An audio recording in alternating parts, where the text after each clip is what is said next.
فبأي آلاء ربكما تكذبان. السلام عليكم ورحمة الله وبركاته. بسم الله الرحمن الرحيم. الحمد لله رب العالمين، والصلاة والسلام على سيد الأنبياء والمرسلين وعلى آله وأصحابه أجمعين. أما بعد، رئيس الاحتفال المبجل فضيلة الداعية الكبير شبير شيش القاسمي حفظه الله ورعاه، والأمين العام لهذه المدرسة الأخ قيصر علي خان حفظه الله ورعاه، ومدير التعليم فضيلة المفتي محمد امتياز علم القاسمي حفظه الله ورعاه، والمستمعون الكرام والمساهمون في هذه الحفلة. أولا أشكر الله سبحانه وتعالى على أنه أتاح لنا هذه الفرصة السعيدة الميمونة المباركة، أننا ساهمنا في هذه المسابقة وفي هذه الحفلة التي عقدها طلاب المدرسة العربية تحفيظ القرآن سمنفورة راجع بازار بطنة، واستمعناها من البداية إلى النهاية بشوق ورغبة، والآن تنفذ أنفاسها الأخيرة وانتهت بشكل أجمل وبوجه أحسن، فسبحان الله بحمده وسبحان الله العظيم. إخواني الطلبة والمساهمون في هذه المسابقة، إن المدير قد أعلن اسمي لإلقاء الكلمات والانتفاعات في هذه الحفلة، وألقى على كتفي مسؤولية الحكم، وهذه المسؤولية مسؤولية عظيمة هامة خطيرة، لأن الطلاب والخطباء الذين ساهموا في هذه الحفلة وقدموا كلمات وخطبات لا شك أنهم ألقوا خطبا مشجية وحماسية، كالخطباء البالغين الذين احتلوا مكانة مرموقة في مجالس الخطابة، ولعبوا دورا فعالا في نشر الدعوة والثقافة الإسلامية وإصلاح المجتمع البشري وإنقاذ الإنسانية من الضلالة والغواية إلى الهداية والسعادة. فشق علي أن أرمز بالنجاة لأحد دون الآخر،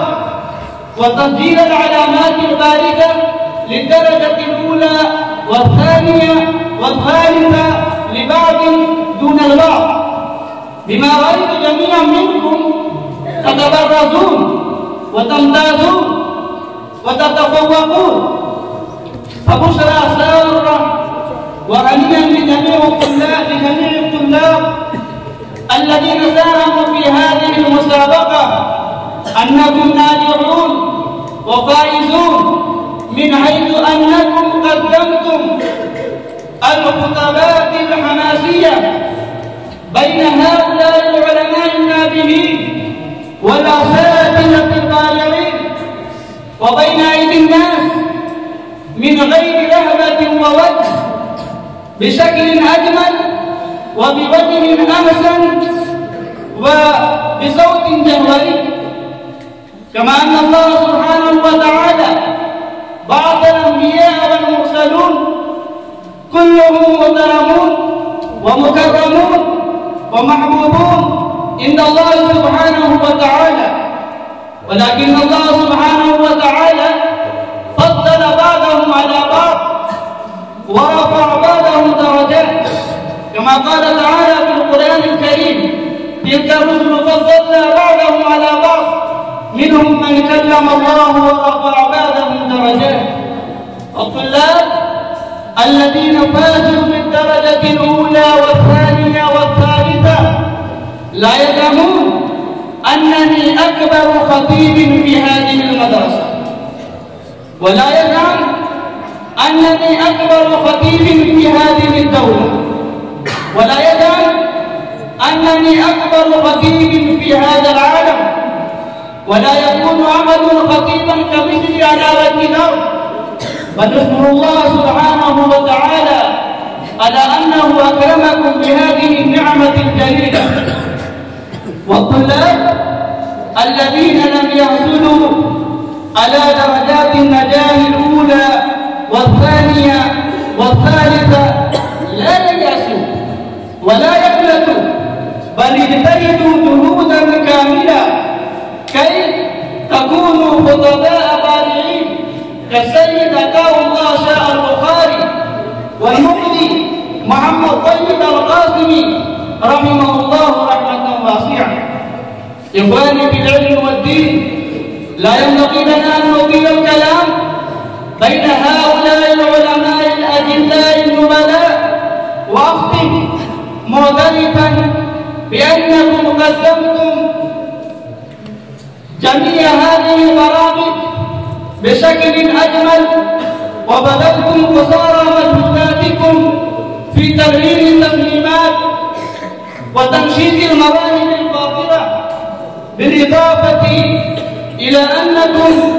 ألقيتم التلاوة المؤثرة والأنشودة الرائعة والخطب الزاهرة والمحادثة العلمية الأدبية. فهنيئا لكم يا أيها الطلاب من تلقاء نفسي ومن جميع الأساتذة ومن هؤلاء المسؤولين، وأنتم جديرون بالإشادة والتحريك. وإن الوقت قد طال لا يسمح بسرد المقال، فأكتفي بهذا الكلام،